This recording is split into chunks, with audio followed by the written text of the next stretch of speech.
Hey guys, please subscribe to my channel and press the bell icon for more updates.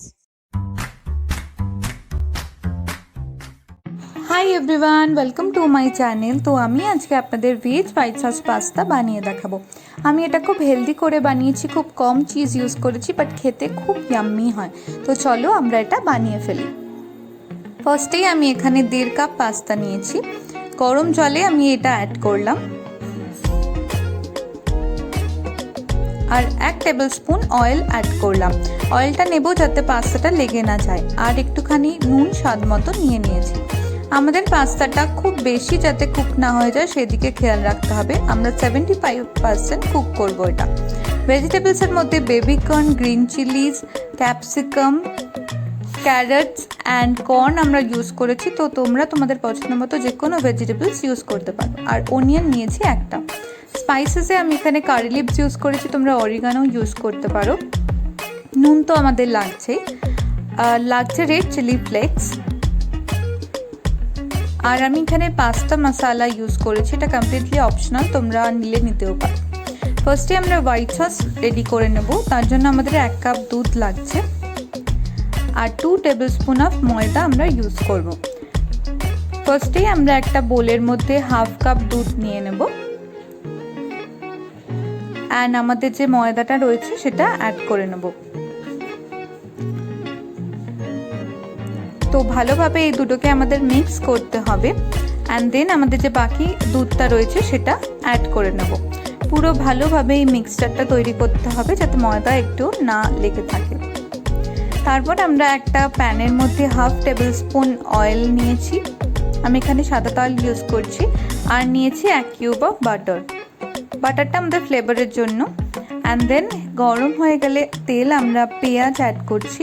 আমাদের পেঁয়াজটাকে খুব অল্প fry করতে হবে, ব্রাউন ফ্রাই নয়, একদম অল্প গোল্ডেন ফ্রাই করতে হবে। দেন আমরা এখানে গ্রিন চিলিজ অ্যাড করছি, ক্যাপসিকাম অ্যাড করছি,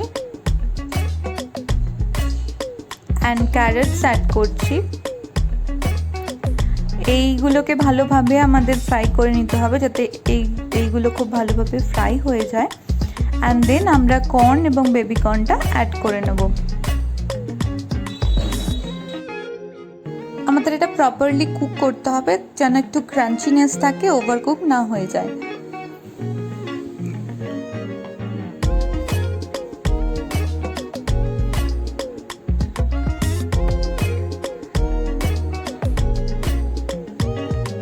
আমাদের ফ্রাই হয়ে যাওয়ার পর এরকম দেখতে লাগবে।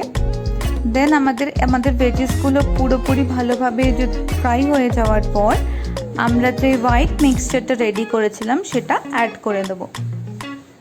আমাদের এই স্টেপটা খুব জলদি করতে হবে, কারণ ময়দা দেওয়ার সাথে সাথেই ওটা আমাদের যে মিক্সচারটা সেটা ড্রাই হতে স্টার্ট করে। তো আমাদের খুব জলদি এটাকে মিক্স করে যেতে হবে।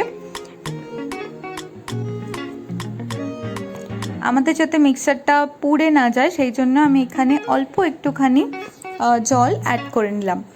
আমাদের এটাকে খুব ভালোভাবে মিক্স করতে হবে এবং ভালোভাবে কুক করতে হবে। দেন যে যেরকম গ্রেভি পছন্দ করো সেই পরিমাণ মতো আমাদের এই হোয়াইট মিক্সচারটাতে ওয়াটার অ্যাড করতে হবে। তোমাদের পছন্দ মতো, কেউ খুব গ্রেভি পছন্দ করো তারা খুব ওয়াটার ইউজ করতে পারো। তো আমি এখানে আমার পছন্দ মতো একটু জল অ্যাড করে নিলাম, প্রায় 2 কাপের মতো। তারপর এই হোয়াইট গ্রেভিটাকে আমাদের ভালোভাবে মিক্স করে নিতে হবে। দেন আমাদের মিক্স করে নেওয়ার পর একটু সল্ট অ্যাড করে নিলাম। এরপর আমাদের যে সমস্ত স্পাইসেস রয়েছে, curry leaves, chilli flakes and pasta masala রয়েছে সেই সবকটা অ্যাড করে নিলাম।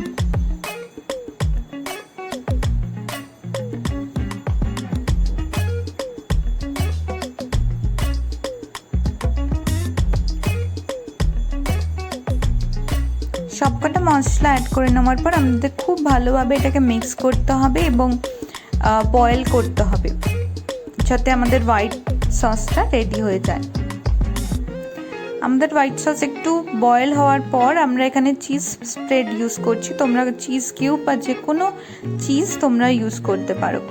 দেন আমাদের আবার এটাকে ভালোভাবে মিক্স করতে হবে এবং একটা গ্রেভি মতো তৈরি করতে হবে। দেন আমাদের গ্রেভি তৈরি হয়ে যাওয়ার পর পাস্তাটা অ্যাড করে দেবো। আমাদের এখানে হাফ করে পাস্তা অ্যাড করতে হবে। আমি এখানে হাফ পাস্তা অ্যাড করেছি। দেন এটাকে প্রপারলি মিক্স করে নেব। দেন যে আমাদের বাকি পাস্তা রয়েছে সেটা অ্যাড করব।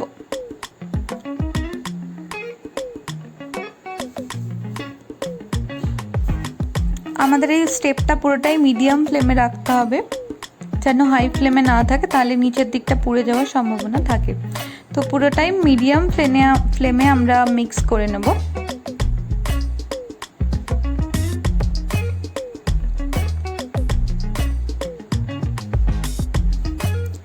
দেন আমরা ব্ল্যাক পেপার অ্যাড করে নেব এবং গ্যাসটা বন্ধ করে দেব।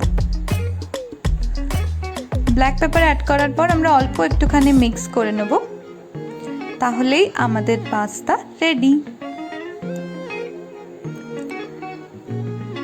রেডি হওয়ার পর আমাদের পাস্তাটা তোমরা দেখতে পাচ্ছ খুব সুন্দর ক্রিমি একটা টেক্সচার রয়েছে এবং দেখতে খুব ইয়াম্মি লাগছে এটা।